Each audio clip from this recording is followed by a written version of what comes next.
The Beadle, the Parish Engine, and the Schoolmaster by Charles Dickens. Adapted and modified by Kulwant Singh Sandhu. The Beadle, the Parish Engine, the Schoolmaster. How much is conveyed in those two short words, the parish! And with how many tales of distress and misery, of broken fortune and ruined hopes, too often of unrelieved wretchedness and successful knavery, are they associated. A poor man with small earnings and a large family just manages to live on from hand to mouth, and to procure food from day to day. He has barely sufficient to satisfy the present cravings of nature, and can take no heed of the future. His taxes are in arrear, quarter-day passes by, another quarter-day arrives. He can procure no more quarter for himself, and is summoned by the parish. His goods are distrained, his children are crying with cold and hunger, and the very bed on which his sick wife is lying is dragged from beneath her. What can he do? To whom is he to apply for relief? To private charity? To benevolent individuals? Certainly not. There is his parish. There are the parish vestry, the parish infirmary, the parish surgeon, the parish officers, the parish beadle. Excellent institutions and gentle, kind-hearted men. The woman dies, she is buried by the parish. The children have no protector, they are taken care of by the parish. The man first neglects and afterwards cannot obtain work, he is relieved by the parish, and when distress and drunkenness have done their work upon him, he is maintained, a harmless babbling idiot, in the parish asylum. The parish beadle is one of the most, perhaps the most, important member of the local administration. He is not so well off as the churchwardens, certainly, nor is he so learned as the vestry clerk, nor does he order things quite so much his own way as either of them. But his power is very great, notwithstanding, and the dignity of his office is never impaired by the absence of efforts on his part to maintain it. The beadle of our parish is a splendid fellow. It is quite delightful to hear him, as he explains the state of the existing poor laws to the deaf old women in the boardroom passage on business nights, and to hear what he said to the senior churchwarden, and what the senior churchwarden said to him, and what we, the beadle and the other gentlemen, came to the determination of doing. A miserable-looking woman is called into the boardroom, and represents a case of extreme destitution affecting herself, a widow with 6 small children. "Where do you live?" inquires one of the overseers. "I rents a 2-pair back, gentleman, at Mrs. Brown's, No. 3 Little King William's Alley, which has lived there this 15 year and knows me to be very hard-working and industrious, and when my poor husband was alive, gentleman, as died in the hospital." Well, interrupts the overseer, taking a note of the address. "I'll send Simmons the beadle tomorrow morning to ascertain whether your story is correct, and if so, I suppose you must have an order into the house. Simmons, go to this woman's the first thing tomorrow morning, will you?" Simmons bows assent and ushers the woman out. A previous admiration of the board, who all sit behind great books and with their hats on, fades into nothing before her respect for her lace-trimmed conductor, and her account of what has passed inside increases, if that be possible, the marks of respect shown by the assembled crowd to that solemn functionary. As to taking out a summons, it's quite a hopeless case if Simmons attends it, on behalf of the parish. He knows all the titles of the Lord Mayor by heart, states the case without a single stammer, and it is even reported that on one occasion he ventured to make a joke, which the Lord Mayor's head footman, who happened to be present, afterwards told an intimate friend confidentially was almost equal to one of Mr. Harbler's. See him again on Sunday in his state coat and cocked hat, with a large-headed staff for show in his left hand, and a small cane for use in his right. How pompously he marshals the children into their places, and how demurely the little urchins look at him askance as he surveys them when they are all seated, with a glare of the eye peculiar to beadles. The churchwardens and overseers being duly installed in their curtained pews, he seats himself on a mahogany bracket, erected expressly for him at the top of the aisle, and divides his attention between his prayer book and the boys. Suddenly, just at the commencement of the communion service, when the whole congregation is hushed into a profound silence, broken only by the voice of the officiating clergyman, a penny is heard to ring on the stone floor of the aisle with astounding clearness. Observe the generalship of the beadle. His involuntary look of horror is instantly changed into one of perfect indifference, as if he were the only person present who had not heard the noise. The artifice succeeds. After putting forth his right leg now and then as a feeler, the victim who dropped the money ventures to make one or two distinct dives after it, and the beadle, gliding softly round, salutes his little round head when it again appears above the seat, with divers double knocks administered with the cane before noticed, to the intense delight of 3 young men in an adjacent pew who cough violently at intervals until the conclusion of the sermon. Such are a few traits of the importance and gravity of a parish beadle, a gravity which has never been disturbed in any case that has come under our observation, except when the services of that particularly useful machine, a parish fire engine, are required. Then indeed all is bustle. 2 little boys run to the beadle as fast as their legs will carry them, and report from their own personal observation that some neighboring chimney is on fire. The engine is hastily got out, and a plentiful supply of boys being obtained and harnessed to it with ropes, away they rattle over the pavement, the beadle running, we do not exaggerate, running at the side until they arrive at some house smelling strongly of soot, at the door of which the beadle knocks with considerable gravity for half an hour. No attention being paid to these manual applications, and the turncock having turned on the water, the engine turns off amidst the shouts of the boys. It pulls up once more at the workhouse, and the beadle pulls up the unfortunate householder next day for the amount of his legal reward. We never saw a parish engine at a regular fire but once. It came up in gallant style, 3 miles and a half an hour at least. There was a capital supply of water, and it was first on the spot. Bang went the pumps, the people cheered, the beadle perspired profusely, but it was unfortunately discovered, just as they were going to put the fire out, that nobody understood the process by which the engine was filled with water, and that 18 boys and a man had exhausted themselves in pumping for 20 minutes without producing the slightest effect. The personages next in importance to the beadle are the master of the workhouse and the parish schoolmaster. The vestry clerk, as everybody knows, is a short, pudgy little man, in black, with a thick gold watch chain of considerable length, terminating in 2 large seals and a key. He is an attorney and generally in a bustle, at no time more so than when he is hurrying to some parochial meeting, with his gloves crumpled up in one hand and a large red book under the other arm. As to the churchwardens and overseers, we exclude them altogether, because all we know of them is that they are usually respectable tradesmen who wear hats with brims inclined to flatness, and who occasionally testify in gilt letters on a blue ground, in some conspicuous part of the church, to the important fact of a gallery having been enlarged and beautified, or an organ rebuilt.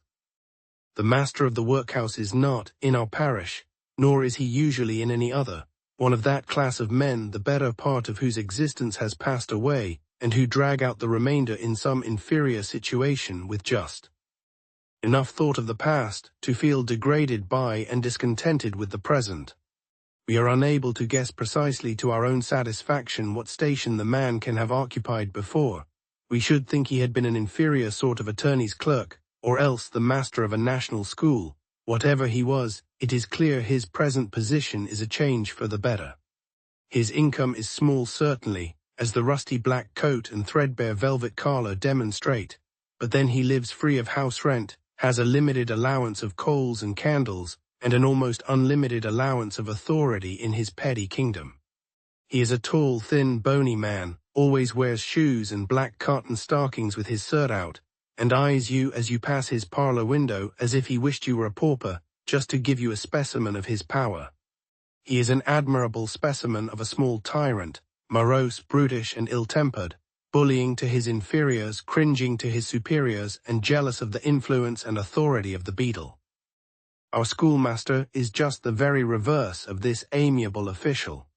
He has been one of those men one occasionally hears of, on whom misfortune seems to have set her mark. Nothing he ever did or was concerned in appears to have prospered.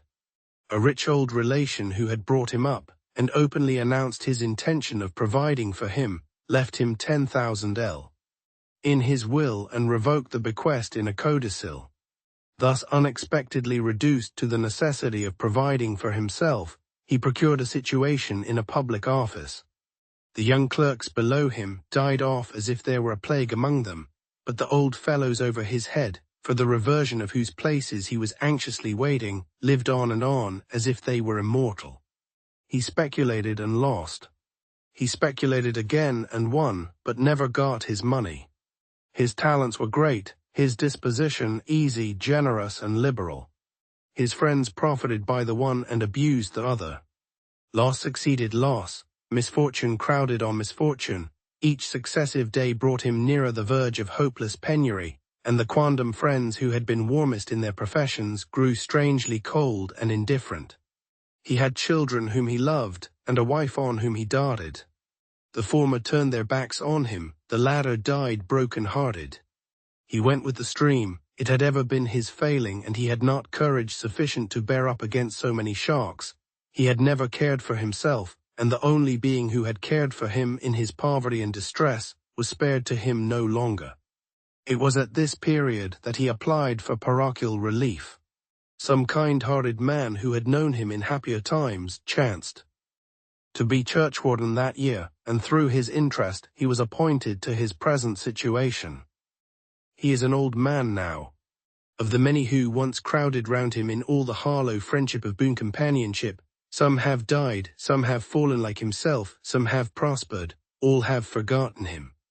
Time and misfortune have mercifully been permitted to impair his memory, and use has habituated him to his present condition. Meek, uncomplaining, and zealous in the discharge of his duties, he has been allowed to hold his situation long beyond the usual period, and he will no doubt continue to hold it, until infirmity renders him incapable or death releases him. As the grey-headed old man feebly paces up and down the sunny side of the little courtyard between school hours, it would be difficult indeed for the most intimate of his former friends to recognize their once gay and happy associate in the person of the pauper schoolmaster. The Parish, A Story of Three Men, version 2. In England long ago, the parish was a system to help poor people. But it was often unkind and unfair. This story tells about three men in the parish, the beadle, the workhouse master, and the schoolmaster. Each man shows a different part of the parish and its problems. The poor man's story.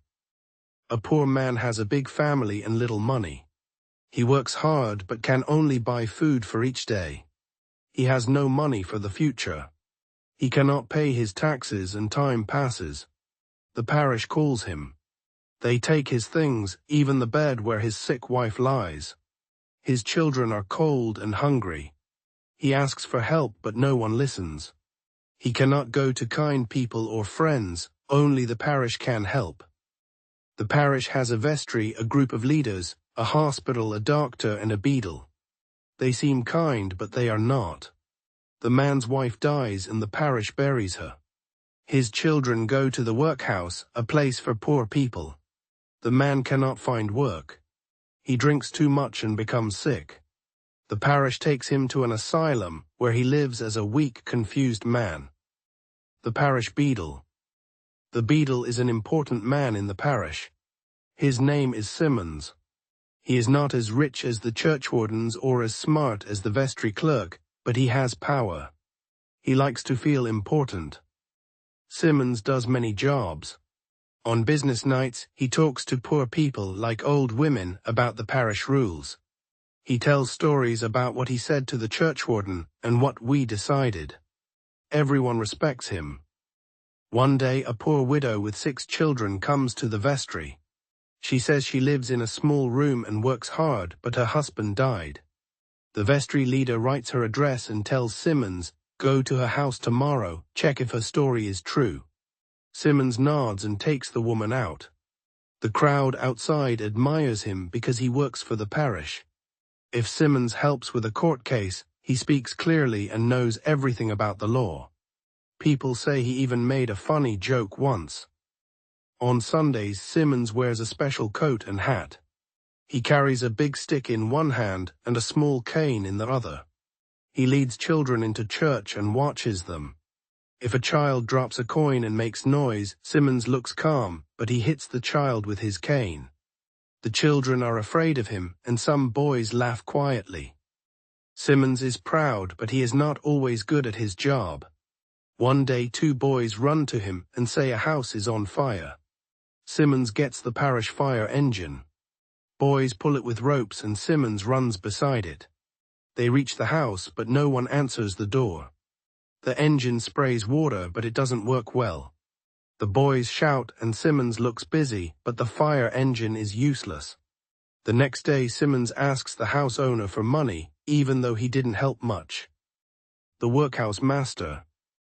The workhouse master runs the workhouse, where poor people live. He is a tall, thin man with old clothes. He lives in the workhouse for free and gets some coal and candles. He is not kind. He is rude, angry, and jealous of the beadle's power. The master might have been a clerk or a teacher before. His job now is better, but he is not a good person. He looks at people as if he wants them to be poor so he can control them.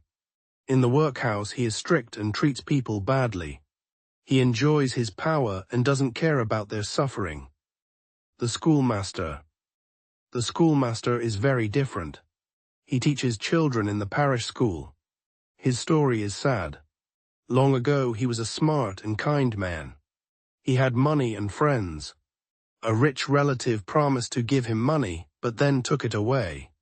The schoolmaster tried to work, but his bosses never retired, so he couldn't get a better job. He tried business, but he lost money. His friends used him and then left him. His wife died and his children stopped talking to him. The schoolmaster became poor and asked the parish for help. A kind man who knew him helped him get a job as a schoolmaster. Now he is old and works hard to teach poor children. He is quiet and never complains. His memory is weak and his old friends don't remember him. He walks slowly in the school courtyard and no one knows he was once a happy man.